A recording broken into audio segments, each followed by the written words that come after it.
రాష్ట్ర పండుగగా గుర్తించాలన్న డిమాండ్ను ఎవరూ పట్టించుకోలేదన్నారు కేటీఆర్. ఈ ప్రభుత్వం బోనాలను రాష్ట్ర పండుగగా గుర్తించాలని డిమాండ్ చేశారు. బీఆర్ఎస్ హయాంలో రాష్ట్ర ప్రభుత్వ బడ్జెట్ నుండి 1800 కోట్ల నిధులు కేటాయించి యాదాద్రి దేవాలయాన్ని అత్యద్భుతంగా నిర్మించారని, హైదరాబాద్లోని ప్రతి దేవాలయానికి నిధులు కేటాయించారని తెలిపారు. లష్కర్ బోనాల సందర్భంగా సికింద్రాబాద్ ఉజ్జయిని అమ్మవారిని దర్శించుకున్న అనంతరం బీఆర్ఎస్ వర్కింగ్ ప్రెసిడెంట్ కేటీఆర్ మీడియాతో మాట్లాడారు. 50 సంవత్సరాలుగా ఉన్నప్పటికీ ఎన్నడూ కూడా ఎవరు ఈ అద్భుతమైన పండుగను లష్కర్ బోనాలను, ఉజ్జయిని మహంకాళి అమ్మవారి బోనాలను మరి రాష్ట్ర పండుగగా గుర్తించాలన్న డిమాండ్ను ఎవరు పట్టించుకోలేదు. కానీ పెద్దలు కేసీఆర్ గారి నాయకత్వంలో ఆ రోజు మా తలసాని శ్రీనివాస్ యాదవ్ గారు, అదేవిధంగా మా హైదరాబాద్ నగరానికి సంబంధించిన శాసనసభ్యులు, అదేవిధంగా నాయకులు అందరూ కూడా వచ్చి ఇది తప్పకుండా మనం చేయాల్సిన పని అంటే కేసీఆర్ గారు చెప్పిన మాట ఒకటే, మనం తెలంగాణ సాధించిందే ఆ తల్లి ఆశీస్సులతో. అందుకే ఆ తల్లికి ఒక బంగారు బోనం కూడా సమర్పిద్దాం రాష్ట్ర ప్రభుత్వం తరఫున.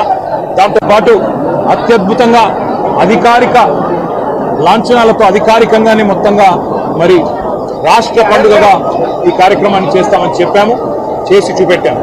ఇవాళ చాలా మంది చాలా చెప్తుండొచ్చు, కానీ కేసీఆర్ గారు భారతదేశంలో మొట్టమొదటి ముఖ్యమంత్రి. యాదాద్రి లక్ష్మీ నరసింహస్వామి దేవాలయాన్ని 1800 కోట్ల రూపాయలతో రాష్ట్ర బడ్జెట్ నుండి డబ్బులు కేటాయించి అత్యద్భుతంగా నిర్మించిన నాయకుడు కేసీఆర్ గారు.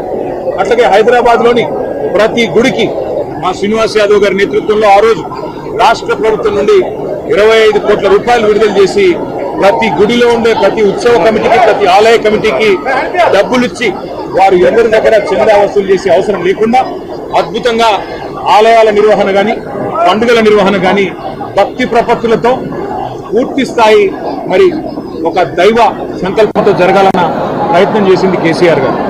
ఈరోజు మేము ఆ తల్లిని అందరం కూడా సమిష్టిగా మొక్కుకున్నది ఒకటే, రాష్ట్రంలో వర్షాలు బాగా పడాలి, రాష్ట్రం కలకల్లాడుతూ ఉండాలి, రైతు ముఖ్యంగా సంతోషంగా ఉండాలి, రాష్ట్రం పచ్చగా ఉండాలి, శాంతి భద్రతలు సరిగ్గా ఉండాలి. ఆ తల్లి ఆశీస్సులు తన పిల్లలందరికీ కూడా ఉండాలని మనస్ఫూర్తిగా కోరుకుంటూ 50 సంవత్సరాలుగా ఉన్నప్పటికీ ఆగిపోయిందండి.